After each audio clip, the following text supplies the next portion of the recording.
ఇలా ఒకటి కాదు, 44 ఏళ్ల సుదీర్ఘ ప్రస్థానంలో ఎన్నో సంచలనాలు, ఎన్నో రికార్డులు. నేషనల్ ఫ్రంట్, యునైటెడ్ ఫ్రంట్ ఏర్పాటులో కీలకం. దేశ రాజకీయాలకి దిక్సూచిగా మారిన ఒక ప్రాంతీయ పార్టీ. ఏదైనా ఏ పార్టీకి అలాంటి రికార్డు లేదు. అలాంటి రికార్డు తెలుగుదేశం పార్టీ. ఇది తెలుగుదేశం సత్తా. ఇది పవర్ఫుల్ జెండా ఆఫ్ పవర్. అదే మనకిచ్చిన సైకిల్ స్పీడ్. సైకిల్ చూస్తే మీకు జోరు పెరుగుతుంది, జెండా చూస్తే స్ఫూర్తి వస్తుంది.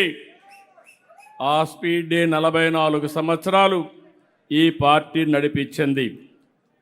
ఆంధ్రప్రదేశ్ సంక్షేమానికి నాంది పలికింది తెలుగుదేశం. అభివృద్ధికి అడుగులు వేసింది తెలుగుదేశం. 42 ఏళ్లకు ముందే ₹2 కేజీ బియ్యం పెట్టి ఈరోజు జాతీయ ఆహార భద్రతా పథకం అయింది. అప్పుడు తెచ్చిన మహిళలకు ఆస్తి హక్కు తర్వాత కేంద్రం చట్టం చేసింది.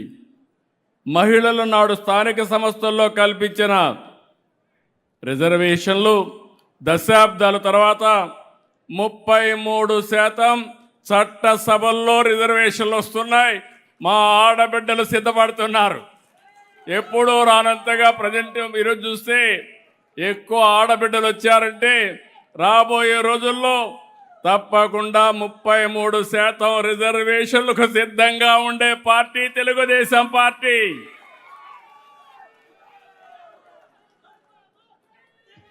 ఆ రోజు తెచ్చిన విద్యుత్ సంస్కరణలు తర్వాత అన్ని రాష్ట్రాలకు ఆదర్శమైంది, రోల్ మోడల్ అయింది. ఆ రోజు మనం ప్రారంభించిన పీపీపీ విధానం దేశ మౌలిక రంగాన్ని మార్చింది, సంపద సృష్టికి కారణమైంది. నాటి ఓపెన్ స్కై పాలసీ, అక్కడి నుంచి నేటి గ్రీన్ ఎనర్జీ పాలసీ వరకు దేశానికే మనం ఒక నమూనా. మహిళా సాధికారతకు తెచ్చిన డాక్రా సంఘాలు దేశంలోనే రోల్ మోడల్గా తయారైనాయి. ఒక్క సంవత్సరంలో 1,00,000 మంది ఎంఎస్సీలుగా తయారయ్యారు. ఈ సంవత్సరం 5 లక్షల మంది పారిశ్రామికవేత్తలుగా డాక్రా సంఘాలు తయారవుతున్నారంటే అది మనం ఇచ్చినటువంటి ఒక ధైర్యం అని చెప్పి కూడా నేను మీకు తెలియజేస్తున్నాం. నాటి ఐటీ అన్నాం. సైబరాబాద్ నిర్మాణంతో తెలంగాణ తలసరి ఆదాయం 20 సంవత్సరాల్లో దేశంలో నెంబర్ 1 అయింది. ఆ రోజు మనం చేపట్టిన కార్యక్రమాలు ఈరోజు హైదరాబాద్ నగరం మోస్ట్ లివబుల్ సిటీగా తయారైంది. అప్పుడు ఐటీ అన్నాం, ఇప్పుడు ఆ రోజు ఐటీ అని సైబరాబాద్ సిటీ నిర్మాణం చేస్తే నేడు దానికి తగ్గట్టుగా దానికంటే మించిన నగరం అమరావతిని మరొకసారి మీ అందరికీ విజ్ఞప్తి చేస్తున్నాను. Hyderabad plus Amaravati, Hyderabad brown field city, Amaravati green field city. ఇంకా 3 ముక్కలాట లేదు. ఒకే రాష్ట్రం, ఒకే రాజధాని, అదే అమరావతి. నిన్ననే శాసనసభలో తీర్మానం చేశాం. తెలుగువారి ఆత్మగౌరవాన్నే కాదు, తెలుగువారి సత్తా కూడా చూపిస్తామని మరొక్కసారి విజ్ఞప్తి చేస్తున్నా. తొందరలోనే కేంద్రం కూడా చట్టం చేస్తుంది.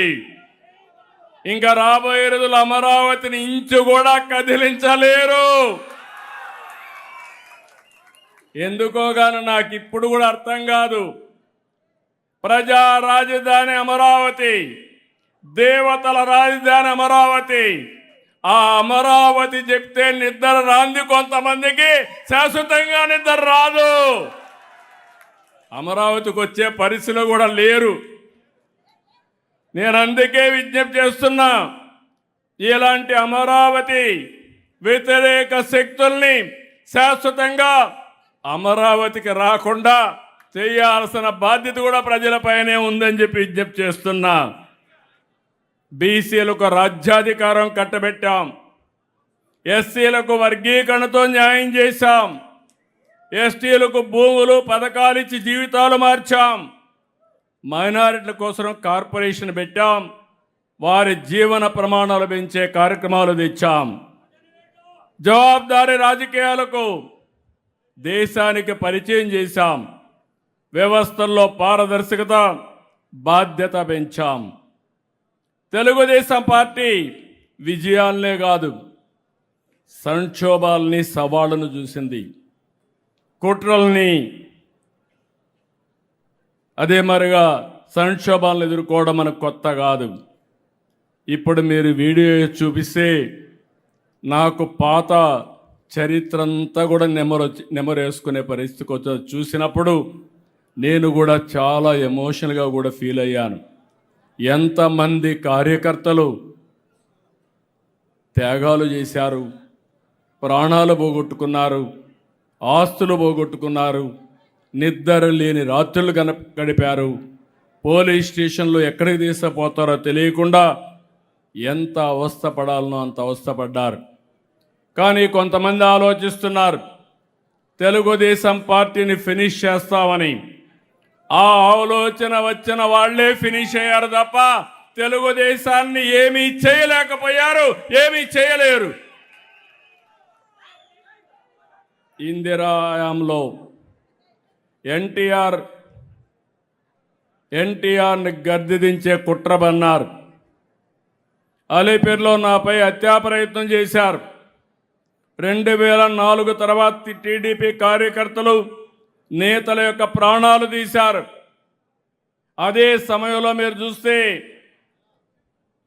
నేతలకి కొంతమందిని చంపేసినప్పుడు అందరి పిల్లలకి అండగా ఉంటామని, తండ్రిని కోల్పోయిన కుటుంబ పెద్దగా బాధ్యత తీసుకుంటామని తెలుగుదేశం పార్టీ బాధితులకు స్కూల్ పెట్టిన ఏకైక పార్టీ తెలుగుదేశం పార్టీ.